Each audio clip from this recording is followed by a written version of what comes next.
Welcome to the Honest Designers Show, your transparent look into life as a modern designer.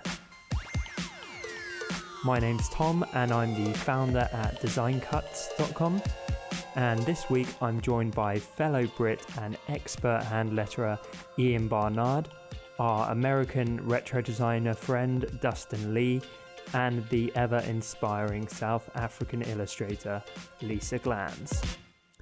In this week's episode, we talk all about how to use social media as a designer.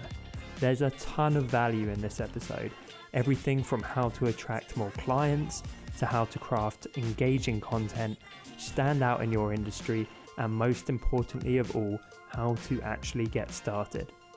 We show you how social media doesn't need to be scary, but how when done right, it can be scarily effective. Let's get into the show. So this week we're talking all about social media and the best ways to use it if you're a designer. And I think there's tons of ways. So everything from getting new clients to getting more awareness for your brand or your portfolio or making a name for yourself in the industry. The possibilities are endless. And I know all four of us have used social media in different ways. I know particularly Ian, who we've got on the call.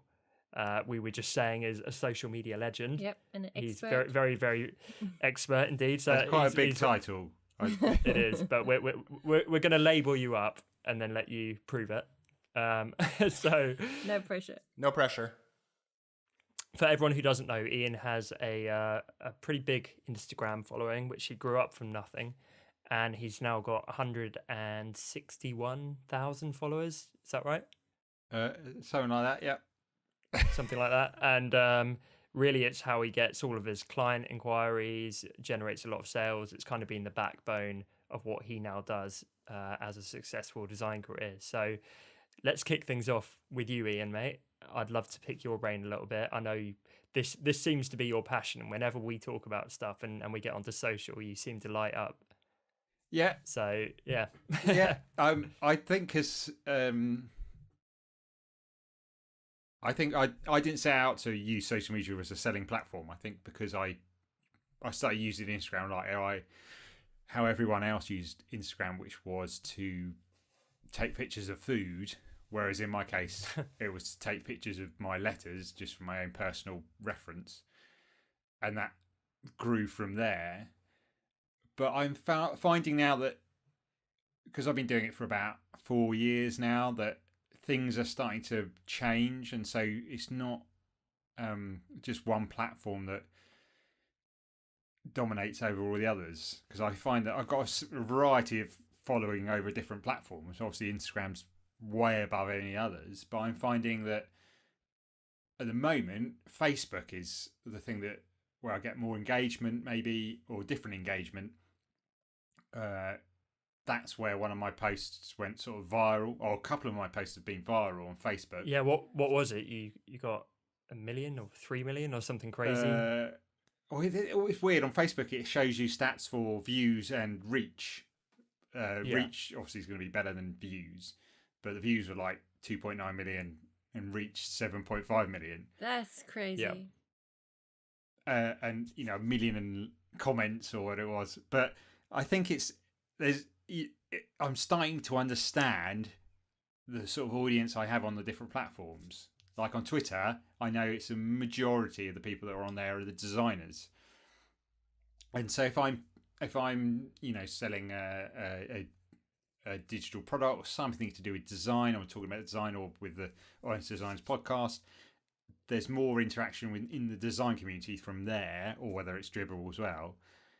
Whereas on Instagram, there's a real mix of designers and letterers and creators and just people just, wanting to look at stuff, not actually wanting to interact or actually buy anything, just looking at stuff, because you get a higher quality of, not all the time, but you get a higher quality of stuff on Instagram where people put stuff.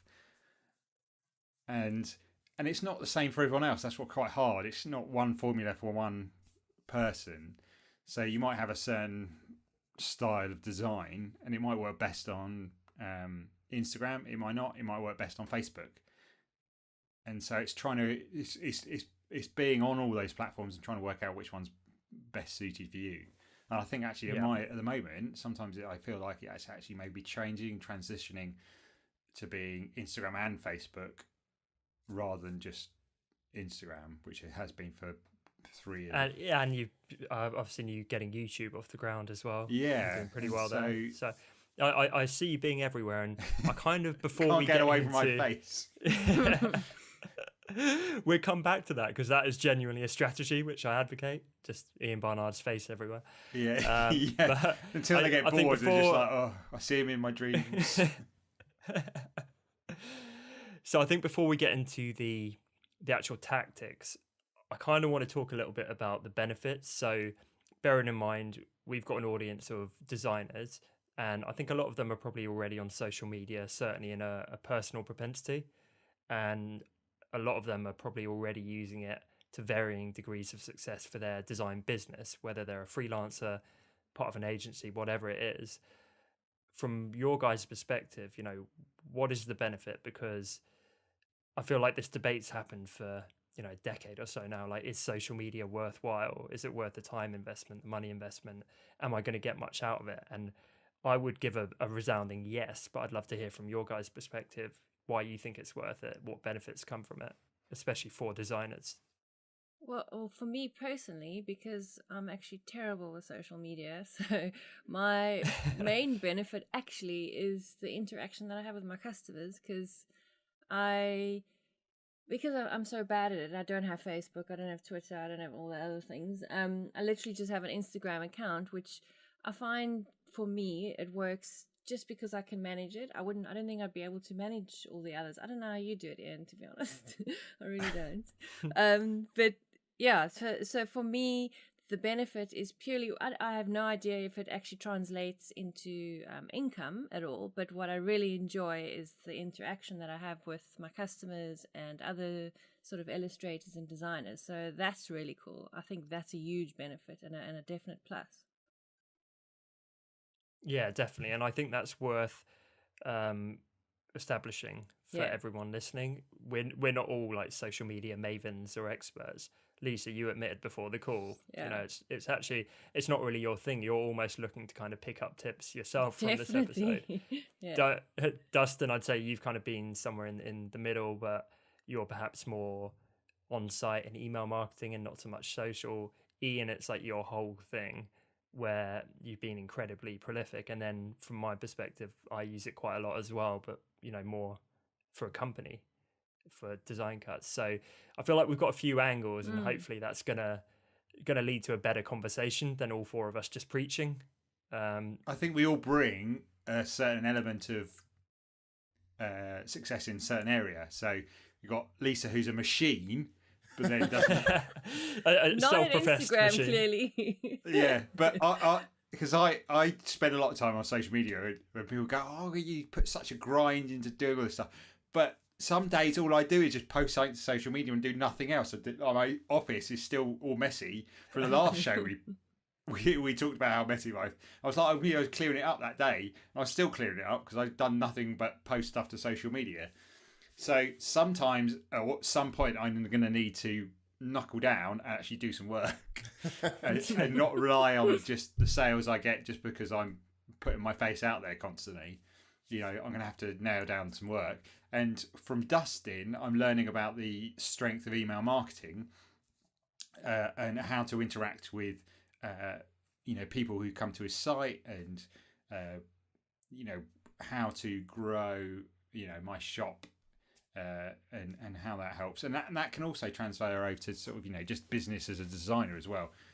How good an email newsletter can be in bringing in new work. So I think, and Tom seems to be the all-rounder who seems to churn out lots of work and be on social media. It's crazy. Jack of all trades, master of none. Well, I always think of you, Tom, as being really great at social media and email and balancing it. Well, social media, email, and partnering, you tend to do a really even, well-rounded balance of the three. Well, the caveat there is obviously I have a team and you guys don't. True. Dustin, you do a bit, but it certainly is not just my efforts anymore. So whatever appears to be happening, it's not one guy kind of pulling that off. I think that's important to note, and same for anyone listening. Be realistic about how much you can actually get done if it is just you. Just circling back to the benefits though, Ian, I know you've had like some big clients approach you, right? Because they've seen you on Instagram. Yeah, I think before I started lettering, I never had a big client. They've all been quite local, and that's fine if you just want to work local, because there's benefits of just being a local designer or working with local companies. But if you want a bigger clients, and that was what happened through social media, it's not actually the big clients who come in contact with you, and I think it's important to know that, because it's actually, because you try and tag Coca-Cola in or whatever, Nike and stuff like that. It's not actually the companies that are actually the people who choose who designs the stuff. It's actually to do the branding agencies. And what happens in my case, is that the people at the design agencies, branding agencies who deal with the clients, follow me on social media or follow our designers. And so when a project comes up and they say, okay, we need some custom lettering, we need some calligraphy, who do we get? Oh, I remember, I'm following Ian on Instagram. Let's get in contact with him, see if he can do some stuff for us. So that's how they get in contact. So it's being on there and posting regularly, that consistency thing again, so that the designers or the creative directors, whoever it may be, is following or on Instagram, whether that's following you or whether they're searching for stuff and they find you, then they get in contact that way. Because they seem to be the case that the best stuff, like on Pinterest and Instagram, stuff like that, the best stuff gets featured on certain things, and that's how people get work. So if you can be on there, you can be pushing out work, you're more likely to be found. I think it used to be the case, you have a nice looking website showing off your best work.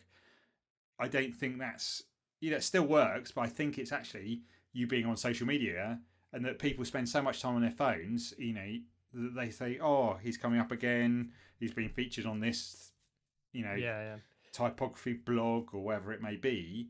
And so having that on the mind of the creative director or just the designer who's organising that project is how they then get in contact with you. I think you've hit... Sorry, Dustin, just quickly, while it's fresh in my mind, I think Ian hit the nail on the head there, because people no longer do want to go and check out your little portfolio site. Kind of why would they care to an extent? It's very removed from their day-to-day activity. And when you talk about being on their social feeds, what you're saying there is you go natively to where their attention is and where they're spending their time. So you're basically completely cutting out a step. You don't want to interrupt their experience. They're on their phone, like they're getting ready for work, or they're on their lunch, or on the beach, wherever they are. They're scrolling through their feeds. They don't want to be sidetracked. They don't want to go off to a website and lose track of what they're doing and come back. So when you're actually in the midst of what they're looking at, you're coming across their radar far more often, and in a far less obtrusive way, but a way that's actually going to connect you with more people and impact more people. And I think that's the beauty of social. It's the same as, I know blogs are still very prolific, but a lot of blogging has kind of died because people are doing it natively on social. It's like, well, why should I post on social media to encourage someone to go check out my blog, or to encourage someone to go check out my portfolio? I might as well put my work or put my content directly onto the social, because that's where people's eyeballs are to start with. I think you can see that really clearly on Facebook. The difference between posting a link to a YouTube video and actually uploading it via Facebook. Yep. The difference is phenomenal difference. It's just people won't bother because you have to click to play it. Whereas if it's embedded in Facebook, it just automatically plays. And it's literally, people will just I have to play it. I'll scroll past that. It's literally that. There's so much content they have to go through. Or because the thing is for me, what I need to, even if it's the worst filmed thing I've done, if it's just it could be, because if it's in the right proportions, it's brightly coloured, they just oh, I know, I'll watch this.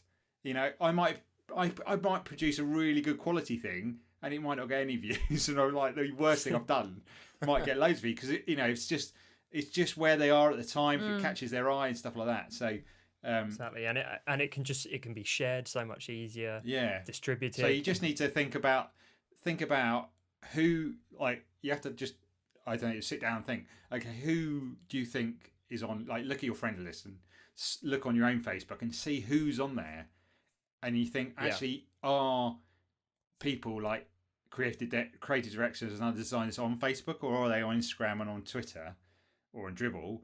And so you have to think about, like you said, Tom, you have to think of your ideal client. If you want to have the bigger clients, the big name things, then you have to deal directly with designers and creative directors and all those the people within that. If you don't, then you have to think of your other client.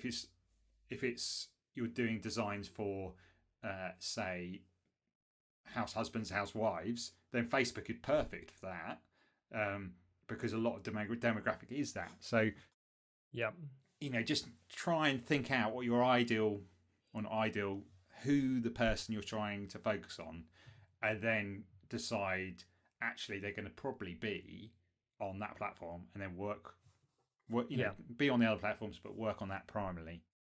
And that information is out there.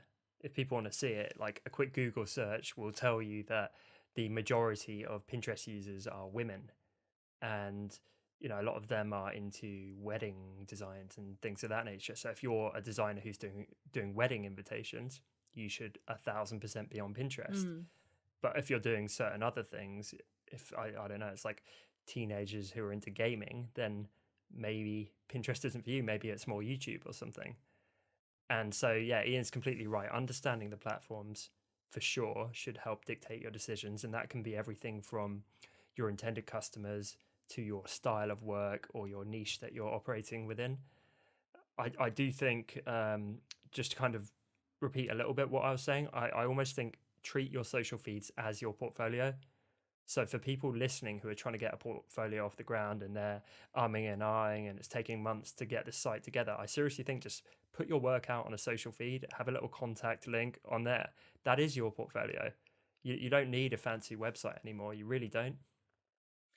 So in your opinion, because I know what my opinion is, so I'd love to know yours in terms of what you put out on social media. So going along with what you're saying now in terms of the portfolio, so would you say that you only ever put your best work out there, or do you put other stuff out there that's not necessarily your best? Because your portfolio needs to, I don't know if that's kind of like a portfolio, like. No, that's a good question. Yeah, do you always put out your best, or you put out the work you want to get in? So if you wanted to, all you wanted to do all day was draw little bunny rabbits, then like all you would put out is just bunny rabbits, because then people would come and say, I want you to do a bunny rabbit for us. Yes. And so you curate it in the work that you want to get. So if you're a web designer, then, if you do a range of things, but you really want to focus on web design, then all you show them is web design. Yeah. If it's logo design, just show them logo design. So you don't think showing ugly bits, if I can call them that, is a good idea? The thing is, you want to give the person who wants to hire you confidence. So you could show some of your process, so they say, okay, they don't just bosh together just a couple of typefaces and charge me a lot of money. Showing your process will be a good way of saying, oh, actually, this guy actually. Well, that's kind of an issue I have. I wanted to do hand lettering, and I started practicing hand lettering, and I've thought about other things I'm interested in, and I think, should I post this to Retro Supplier, or even if I post it as myself, I'm afraid it's going to undermine the other business, because quite frankly, I suck at hand lettering compared to Retro Supply.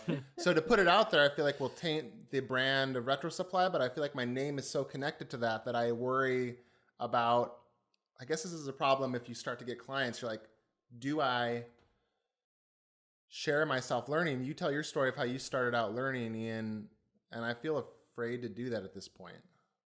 The thing is, I wasn't using Instagram for my portfolio, and so I was starting from scratch, whereas you're starting at a level where you've got a following.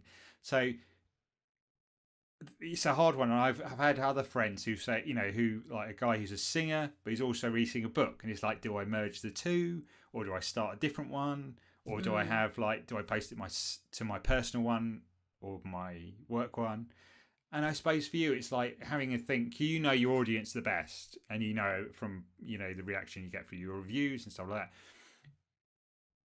It's hard because you think, are people want to go see it, or are they just expecting Retro Supply stuff?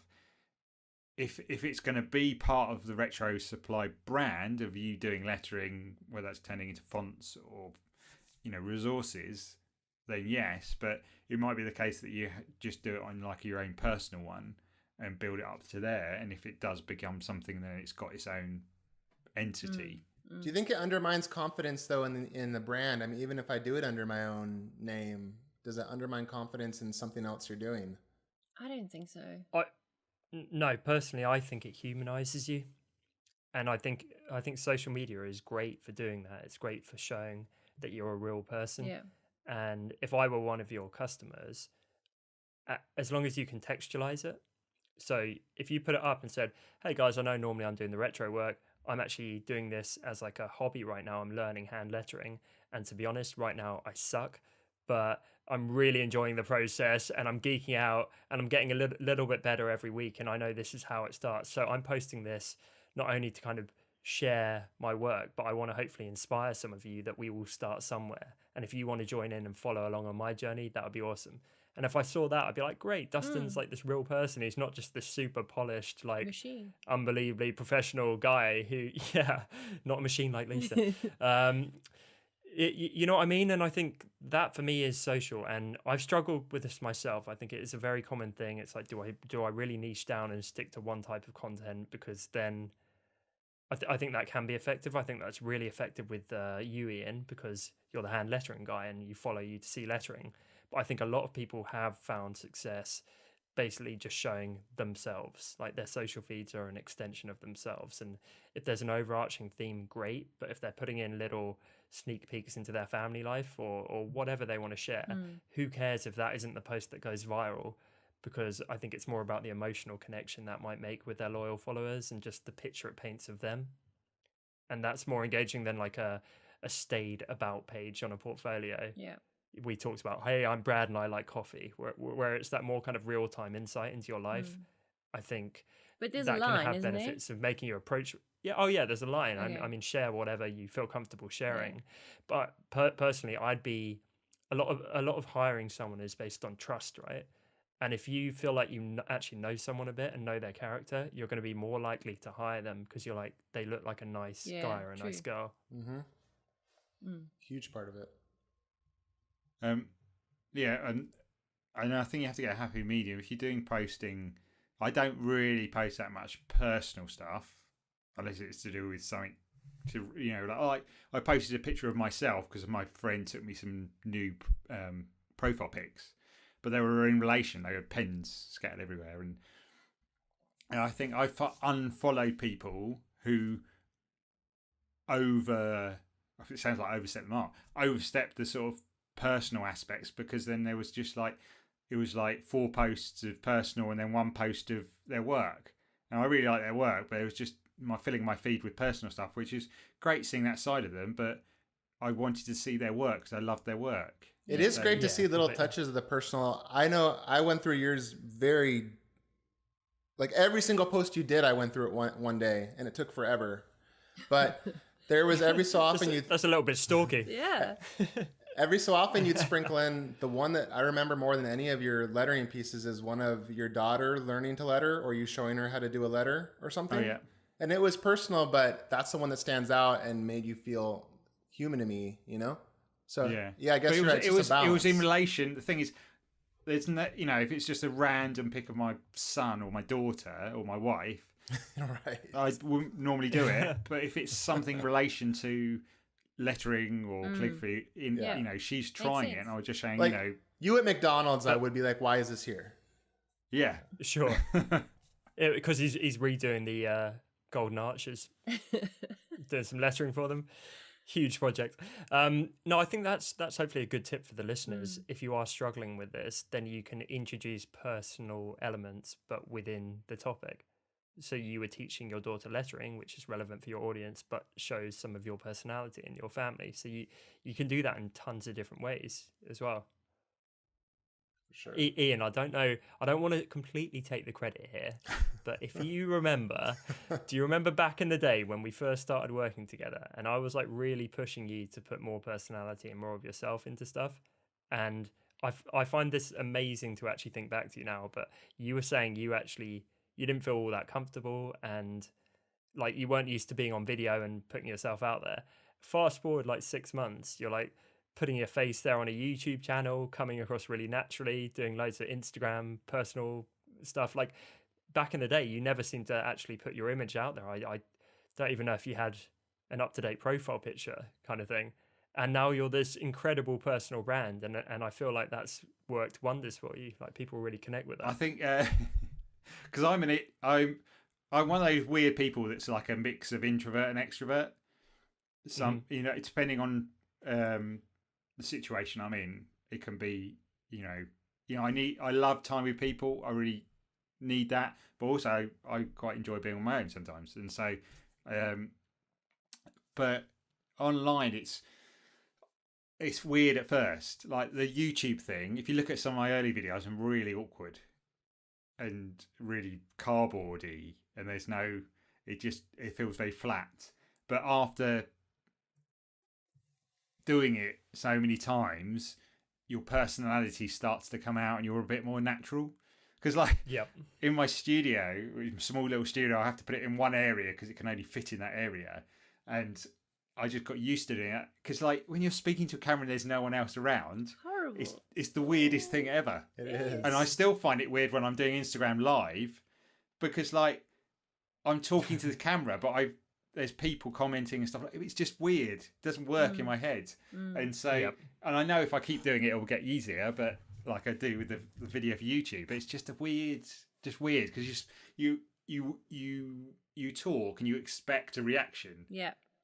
Like we're talking to you guys, you say something and I can see you on video or I can hear your voice, but when you're just talking to camera, nothing happens. Yeah, it's terrible. And it takes a long time to really get comfortable with that.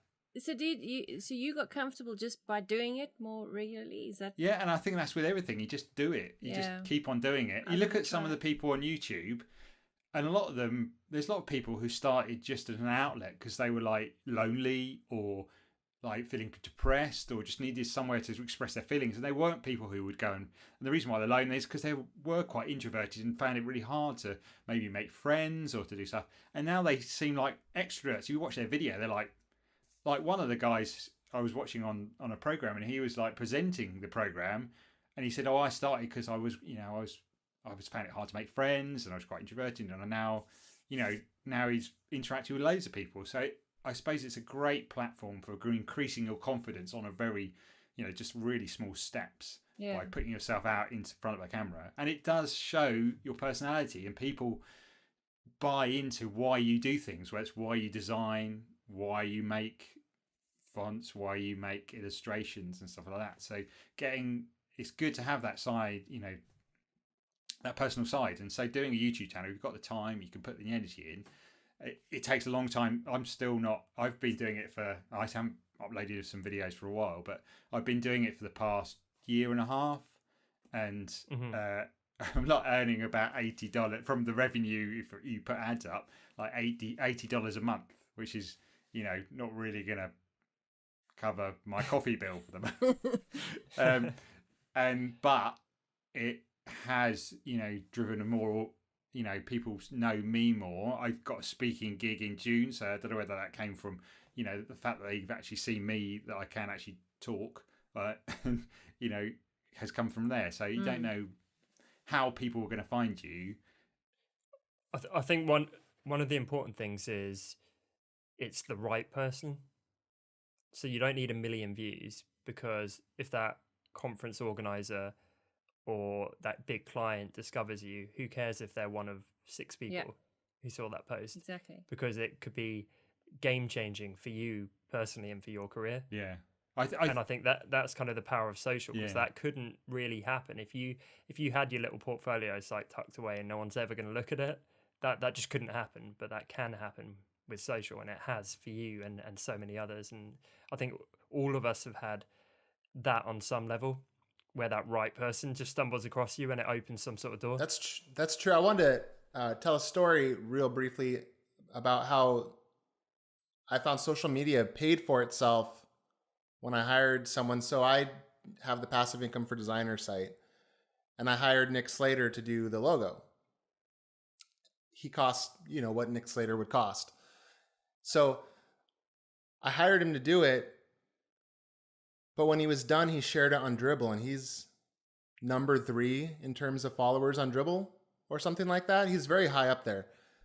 I got almost 1,000 new subscribers from him posting, and they were all very relevant. And I looked back on it after I had released a course on Passive Income for Designers, and I realized he was actually free because he had so much influence and because it matched with what I was doing, because he was reaching out to designers. He paid for himself just by posting something I paid him to do. So there's a power in that for designers where they're being hired, and the target market also happens to be people that follow that kind of designer. So for Ian, like for a pen company, for instance, it's basically free to hire Ian because he shares it and then they make their money back in pens. Yeah. I would imagine. Yeah. Yeah, no, it has worked. The thing is, I still haven't, because like some of the views I'm getting, I'm thinking, and it would be great if I could just get paid for being on social media. That would be my ultimate thing. But like I promoted a pen just because people were asking what it was, and I try and put it in every post now. And there was comment after comment saying, I've just gone and bought it. But the thing is, these pens are not worth, they're like $2 per piece. So people are just like, yeah, I bought it. And I was like, if, we could have heavily promoted that one and it would have, they would have made loads of money. So, well, that's really influencer marketing. Yeah, and it shows that it works. It's a bit of a buzzword right now. Yeah, it completely works. And you've got a big following, but there's people who have, 1 million followers and 500,000 followers and, 50,000 followers. And it works at all levels. It changes the price. So there is definitely a sweet spot where if you get the right company who's a relevant fit and you have good engagement, you seriously can, and many people are living off of just putting social posts up there, which is crazy. And that's not going to be the goal of most people listening. But hopefully it just shows some level of potential. I mean, this is a very, very big deal for creatives and for designers, and that goes beyond just hoping the right client lands on you. I think so. Often sorry, go ahead, man. No, after you. Okay. Well, quickly, the objection so often is that social media doesn't pay off. How do you make money from your social media followings? And that goes to show how it can make money. Is by being an influencer, it does, even if it doesn't directly correlate oftentimes. Yeah, 100%. And social is very tricky. It's not always measurable. It can be, but a lot of the time maybe it is the right person saw it and it led to an opportunity that led to another opportunity. But one way I see it, if anyone listening and any of us think about taking away all of their social activity and how that would feel, like when you really start being quite prolific, obviously it would kind of hurt Ian more than the rest of us. Yeah. But it would hurt us as well. Yeah. Like suddenly if it completely went away, how that makes me feel is I'd feel faceless. Like on the internet, I'd feel like, oh no, how do people actually know what I'm doing, and how do they know what I never thought of it like that. what we're up to, and how do they connect with me, and how do I see if there's engagement on what I'm doing, and anything from this podcast to a new product. If all of that went away and suddenly you're entirely reliant on like website traffic or hoping that Google finds you, that's kind of a horrible position to be in. Well, can I ask you, particularly Ian and Tom, how my biggest struggle is, for instance, for me, my email list makes me the majority by far of my money. So I tend to focus on what's doing that. And for different people, they're going to have different things that make them their money, but oftentimes it's not social media. So how, for someone that doesn't have a team, how can you fit that in and do it regularly enough without unfocusing on the things that are actually making you money? Because that's my problem. Even with someone that works for me, it's very hard to fit that in. It takes a lot of time. No, and I think that's a great question. And, I'm happy to address that now. I think Ian, perhaps you and me can sort of shed a bit of light on that. Yeah. And I think Yeah. most people's equivalent would not be Dustin and Lisa selling products, but it would be them doing client work. Right. So most people listening, might be a freelancer. They're doing a bit of client work, and they're so busy with that. Why would they allocate their time to social? And I think it's a variety of reasons. So for me, part of it is having a bit of faith in it being more of a long game, and that links into it not always being measurable. So it's not quite the same as, well, I'm going to run a Google ad, and then that's going to get me, one client for every $1,000 I spend or whatever, and suddenly I'm paying my bills from that. It's much more about establishing a name for yourself and a brand for yourself, in my eyes anyway. And it ticks so many boxes. I think it is important, and because it ticks boxes, like, it humanizes you, like we discussed. It opens up connections that wouldn't have otherwise happened. It helps make your brand look stronger and makes you look like an authority. It will directly lead to sales or clients, etc., which you wouldn't have got otherwise. So there's kind of benefit after benefit. And so for me, it's a case of just trying to squeeze it in, because it's not undervaluing how important it is. But what's enough? Like, does it need to be everyday fancy produced videos? Can it be very quick, 30 minutes a day, or? Well, again, Ian, jump in a sec, but personally, I think the more the better. You see, I have a problem because I want every post to be something special, I guess, if that's the right word to use. I think that becomes a barrier, though. Like, yeah, and it is a barrier. It is a barrier. The thing is, if you can, it's particularly hard, and I can see, and especially when you think, I need to earn money, I need to put, food on the plates of my family or yourself, or but what you want to do is and sort of quoting from Gary Vee again, the entrepreneur, is about, it's like speed and patience. So the patience is the constant posting, but it's not going to happen for a while, but it's that, don't spend too long on it. Just give yourself half an hour and just post whatever you hum up with that half an hour, because people look for consistency. So don't worry if it looks ugly, just worry about the consistency. If there's, whether it's just a sketch of what you've been working on, people will value that. It might not what the client wants to see, but it's that fact that your name is constantly in the list, and something might resonate with someone, and that's how you might then get featured somewhere on like I say, a type feed or an art feed. Do you feel like it needs to be clever? Like even sorry. Do you feel like it needs to be clever, or can it just be, this is what I'm up to? No, don't worry about that, because the thing is, when I try and think up a clever idea, okay, I think I'm going to make something that's clever or funny. It doesn't happen. It doesn't happen. And then I just randomly use something without thinking about it, then it does. And so what you want to do is just don't worry about, give yourself half an hour and just post whatever you're doing after that half an hour. Like, for instance, with Lisa, she was doing some little videos of just doing a little flower in watercolour. How long did that take you? No, not long at all. That's it. Yeah. And people were like, oh wow, I've never seen someone draw a flower in watercolour before. I do remember that. That was cool. Why'd you stop doing that? Yeah. And that's all you have to do. But, mix that in with other stuff as well. Yeah. Obviously you can constantly post the same old thing and it might become stale. But boring, yeah. Ian, I know you said about Gary Vee, and I don't want to completely paraphrase the guy, but I think he has some very good ideas. And another one of them is document, don't create. Have you seen that? Yeah. And so the ethos behind that is basically just record what you're doing, because that's better than overthinking and trying to be a perfectionist all the time and come up with a perfect post or design or whatever it is. So whatever you are doing that day, think of it like a micro vlog. So if your whole day was recorded and you just cut a section out of it, it's like, okay, so you're working on a drawing, great, film a section of it. Or you've got a before and after, great, do a photo of it.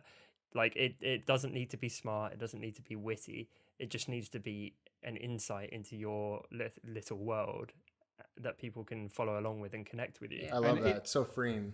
Yeah, and if your design agency is following you, they can see your ideas in that ugly sketch, and they'll be able to think, okay, you know, a designer can see things and visualize things. You know, if you give sometimes giving a final product is sometimes actually harder. If you can see sort of like a midway sketch, they can say, okay, that could be turned into something like this, or it can be turned into something like that. So and people love process. Like Yeah, it's true. I remember putting some process, like an ugly sketch that started out of something that I made into the look all right. They go, oh, thank you for putting that. I always thought it was all perfect. You know, like really everything looked like the final thing. But like a lot of my sketches are really ugly, and I do a lot of work on the computer to make them not ugly. So, you know, and just don't beat yourself up if it's not perfect, and just say, okay, end of the day, I'm going to post this. I think the tip is to start, because if you don't start, you're not going to get anywhere. And when you start, it becomes addictive. So I think what's perhaps daunting for you guys is you see all these posts that blow up and go viral or are so incredibly perfect, or you see people who are on 8 different platforms and they're prolific on all of them. That shouldn't be your end goal, because that's like the absolute peak. But if you're just getting started or looking to take it to the next logical level from where you are now, I think just put out an extra couple of posts, put out that next post, and whatever it is, when that starts engaging and you start building a little bit of community and a few fans and people around that, that's what becomes addictive. And then you do more of it, and then maybe you start doing really well on that platform, and you try another platform and you start doing well on that too, and then it starts sending out all these webs out there, and more connections and such further reach than you could ever have on your own. And before you know it, you are the person on 8 platforms who's couldn't live without social, because it's such a huge part of what you do. But you get there one step at a time. Where do you find the time? But that's the thing. Well, you find the time by starting, and you're starting small. Yeah. Well, and what about this though? Like, so some people say, well, just be on one single platform, and some people say be on this many platforms. Some people say just automatically post the same thing to every platform. I get overwhelmed by that. Should I focus on Facebook? Should I focus on Instagram? Should I focus on Dribbble? Should I have if this then that? Just post it to all of them and flood them all and treat them the same? At the beginning, treat them all the same, because you don't know the audience. You know, with me, I was posting, I snowballed on Instagram, but I was still posting to other platforms. But now I've started to realize, because were you posting the same content, so you didn't have to create it multiple times? Like most days, I just post the same content, maybe change the copy I put with it. But I've come to realize that video is the only thing that do well on Facebook, Instagram, either, Twitter, still working out. Dribbble finished bits that are normally quite clean lettering and stuff like that. That's really does well on there. So I think but that only comes out of my experience of posting the same bit of content and seeing what works. You do what comes in handy is the likes and the comments and stuff like that, because that can really tell you what is working on which platform. But you can only find that out after a while, because when you first start, I was only getting a couple of likes, and I was like, and it would be like 2 likes on that post, 3 likes on that post. Oh, that must be the better post. But you can't tell until it gets into a bigger number. But that only comes through consistent posting, and then you figure out, 1, what is your platform of choice at that time, and 2, what types of content that platform requires of you. So yeah, and I'm a firm believer in posting with the context of the platform, but I wouldn't start with that, because I think it can be a barrier to entry. So again, if you're like, we could sit here and advise every designer listening, be like, okay, well, YouTube is particularly good for vlogs, and there's some white space there because not everyone has the skills or time to do it. So do a vlog for YouTube, do micro videos for Facebook, do one-on-one interaction more on Twitter with potential clients or leads, and do beautiful images on Instagram and the polished finished thing on Dribbble. That's very overwhelming, because you're instantly like 10xing your workload. Whereas if we go more with the mindset of, well, just put something out there, doesn't matter if it's the same thing on all the platforms, doesn't matter if it's one thing on one platform, whatever it is, just start. And then it's more about the consistency. And as it builds up, you will start to finesse it and refine it and learn the different platforms, like Ian said. But I think you just got to get the thing moving. If you're going to cripple yourself with doubt and anxiety. It's all about it's about building a body of work on the internet. So I remember one company got in contact with me because they found something on Pinterest. Well, the problem with Pinterest is that people can just pin from anywhere, and they can't go back. Sometimes can't get back to the original source. It does this like you're in this infinite pin loop where you click on the post and it takes you back to the Pinterest post, even though you've clicked on the Pinterest post. And It's just purgatory. Yeah, like an inception of Pinterest. And so creating a body of work that floats around the internet, then associated to your name, is what then can draw you back to your website, can draw you back to your social media outlet. And that you only get that through consistently posting. And while you're consistently posting, you grow as well. You develop your style. You try new techniques because it makes you a better designer. Yeah, and it's definitely made me. I like, okay, what can I sometimes think I just need to, with the inspiration, when you've hit a wall, creative block, I'd try something new and post it. I would only try something new because I needed to post it. So there's lots of different things that really help with that consistent posting. But yeah, like with everything, it's just about getting started and just like Lisa, what have you done today? Well, there must be some bit of work you've done today that you could just take. Something. You sound like a parent. Some scrap or something. of something you've done. Even if it's just you counting your money, it's fine. People just getting like your butterfly net and grabbing money. Honestly, I've just been answering emails the last few days since I've been back.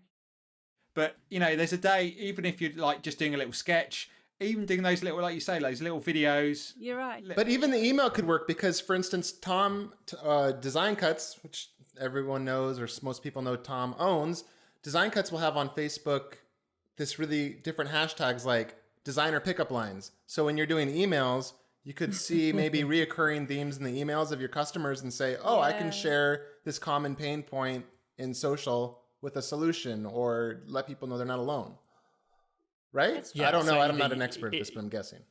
No. So either you see a common issue, post the solution, and that makes your answer scalable. So you help more than that one person. Exactly. Or it could be as simple as you get a lovely email from someone or a glowing review, and then you post that saying like, love getting emails like this. I'm so thankful. And it shows you're being proactive and responding to that person in a lovely way. Nice. It's social proof because it great shows idea, that people are resonating with your work and loving it. So it's like a testimonial kind of thing.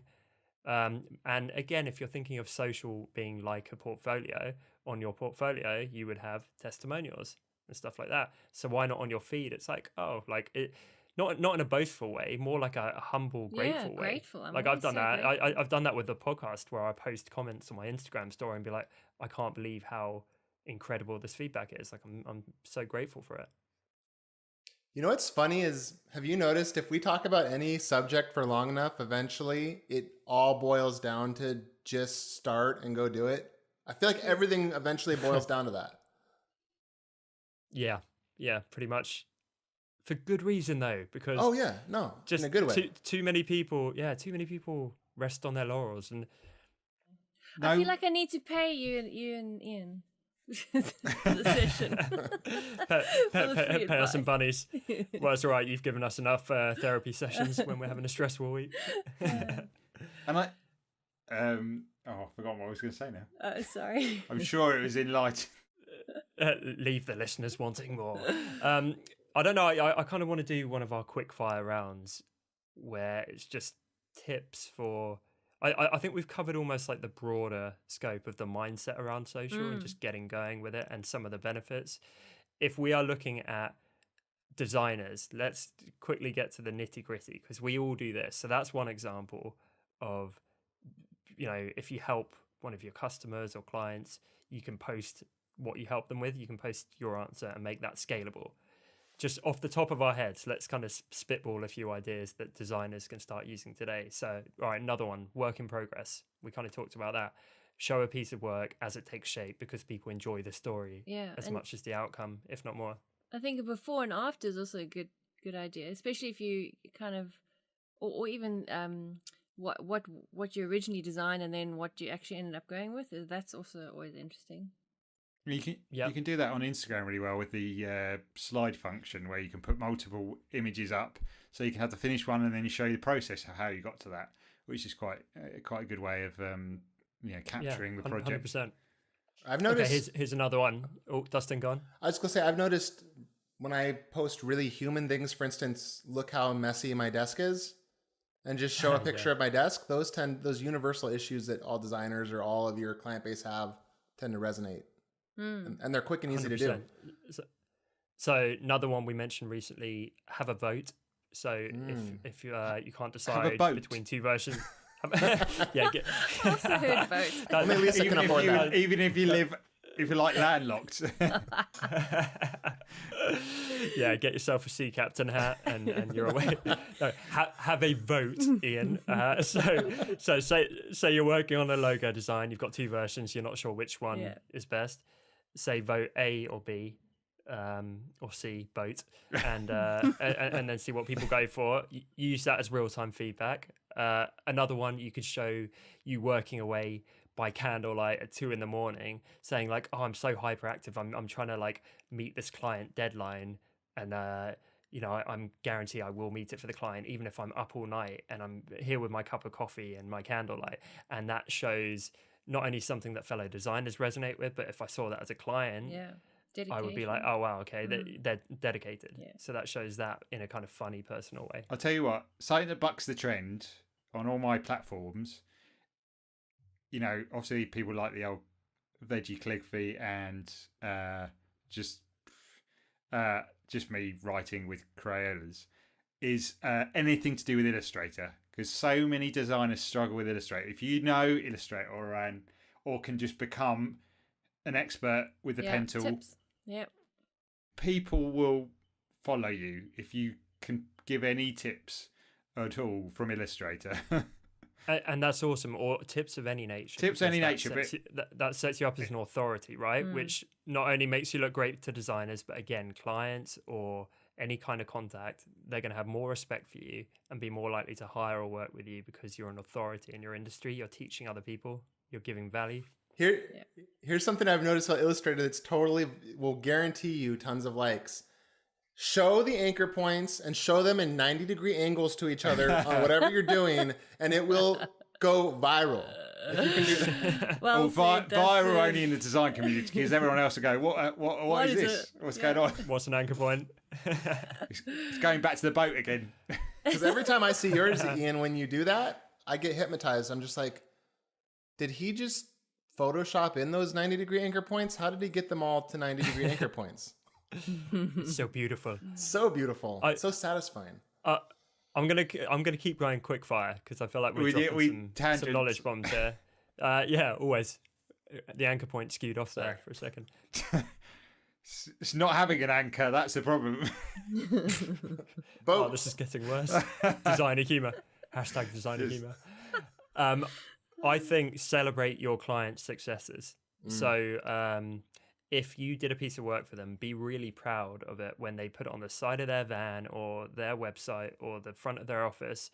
Post about it and be like, oh, look how awesome this is, my design coming to life. And even better than that, if it works for them and they're a great case study, so they start getting a lot more business, or their new brand is like really driving them sales, or they're super happy with it, whatever it is, post about that with a sense of pride, because that shows you take pride in your work and it shows that you're good at what you do. Have we got more of these? I feel like I just want to inundate people. I have one that I've noticed is really easy to do. So if you have some screen capture software, you can download some for free by Googling it, or you can buy better ones like Camtasia. If you're working, just record your screen while you're working on something, and you can do time lapses, or you can search through that for the little nugget where you do something cool, and it's easy to share, and you're already working anyways. So might as well record it. It does completely work well. I got another one actually. If you're trying to niche down or something like that. So we talked about someone who does work only for church websites or only for lawyers or something like that. Start putting out content that educates your intended client, not other designers.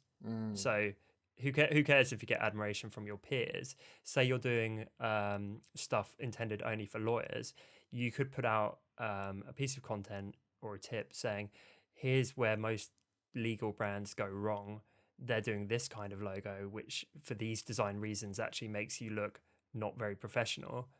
But here's some examples of where this positions you in the right light. So you're educating your potential clients, and they'd see that and go, this guy knows what he's talking about. That's a really good point. And I think our brand could actually use some of those tips. And so I'm going to hire him to basically impose what he just lectured us on. Totally. And it's so rare that people do that. I think you really stand out when you do. Yeah, and that's what it's about. White space on social. Do what no one else is doing. That's how you stand out the most. Totally. Yeah. Things that get shared are either things that bring value, like tips, or things that entertain. So try either of those. If you have a design party piece that you feel is quite individual, then that's always a good thing to do, because that will get you featured on another, like I was saying earlier, another type, another design or art feed, which will then increase your traffic. But just think about consistency, because the problem is it will look like you're not going anywhere for a while and you'll just want to give up. And the problem is people give up like a month into it or 2 months into it, but it takes a lot longer than that. And remember that, just think you'll be glad this time next year that you started posting regularly. It doesn't have to be every day, but if you can, just post something every day. You'll just look back and go, I'm so glad that I started that day, because now I'm getting in so much work and stuff like that. So it's like anything. I don't know why people think they can shortcut social media. It's not like someone's 9 years old and they take up the drums and a year later wonder why they're not Keith Moon. You know what I mean? I don't understand the mindset behind it. It's a long journey. And like, you wouldn't do it with design. Everyone listening is a designer. You wouldn't expect to be this prolific, uber successful designer a year in, certainly not 2 months in. So why do it with social media? Actually, I was thinking earlier on today, the calligraphy was the first thing I actually sort of picked up, and I just, practiced every day. And actually it wasn't. The thing I did first was juggling when I was about 14 years old. I just decided one day, but I didn't, you don't pick up balls. Even the best juggler in the world doesn't pick up ball and then just start juggling. You have to just practice. You practice with one ball, just catching it between your hands, and then you try two balls, which is not quite juggling yet. But once you get to the three balls and you just keep on dropping it, and then you sort of suddenly get it. But it takes quite a while, and you practice. Mm-hmm. But it's knowing that you will get there, and you know that things will happen. Even though it seems like you're just not getting anywhere, and you're just constantly dropping balls, or because no one's going to be entertained with you just throwing one ball to the next hand. No one's going to be entertained between you throwing two balls, one to the other hand, one to the. It's when you get to that after ages and you're juggling three balls, that's when people go, oh wow, I can't do that. You can. And it's because of that consistent practice, consistent posting. People would start to comment on what you do. They've seen you do it regularly, and they're like, sort of wowed by it. So remember, not everyone's going to be able to do it. So even you posting every day for a month, say, that's way above everyone else. So I like it. So closing thoughts are: consistency is key. Just get started. There's endless ways to get out and promote yourself, and there's a ton of benefits that come from social, but it's much more of a long game. So don't expect the instant gratification, but realize there is a reason why everyone, from individual people like Ian to huge brands putting billions of dollars behind this. People don't do this for the sake of it. They do it because it works. That's where the attention is. So you just have to Exactly. Go where the attention is. And there's sort of a white space in doing it consistently because so few people do. If you do, you are in a white space, as Tom, you were saying. And I remember what I was thinking with that in mind as well, is that relating back to a previous thing about feedback, is that when people give feedback but their feed just doesn't have anything in it, it always seems a bit like, where do they get their authority from to give that certain type of feedback? If you have if people click on you've given a feedback and you've got a good feed, that will really give you in good stead to sort of be promoted by the person who you're giving feedback to and stuff like that. So, if that's anything. Yeah, completely. I mean, we've not hired a ton of people because you go on their social and it's just dead, and it's like, okay, so you've got nothing about you. It'll either be really sporadic or not anything of quality on there, and it's like, well, that kind of speaks volumes about the person, unfortunately. Anyway, to end this episode on a happier note, hopefully we've covered quite a lot for people, and due to the social nature of this podcast and social media, etc., if you have any questions, if you want us to elaborate on anything, hit us up in the comments to this post, #HonestDesigners on social media. All of our social accounts are there. Like, that's the beauty of social media. Like, we've just seen an amazing video earlier from a woman struggling with some things who mentioned the podcast helping her, and we've had all kinds of questions coming in, and we've been able to personally jump on and help people. That's quite literally social media in action. Thanks so much for listening to this week's episode. We hope that it gave you lots of tips for how to improve your social media strategy as a creative. As always, you can find full show notes over at honestdesigners.com, or find us over on iTunes by searching for The Honest Designers Show. If today's episode helped you, then it would mean so much to all four of us if you took a moment to leave a quick review on iTunes. This is literally the best way for other creatives to discover the show.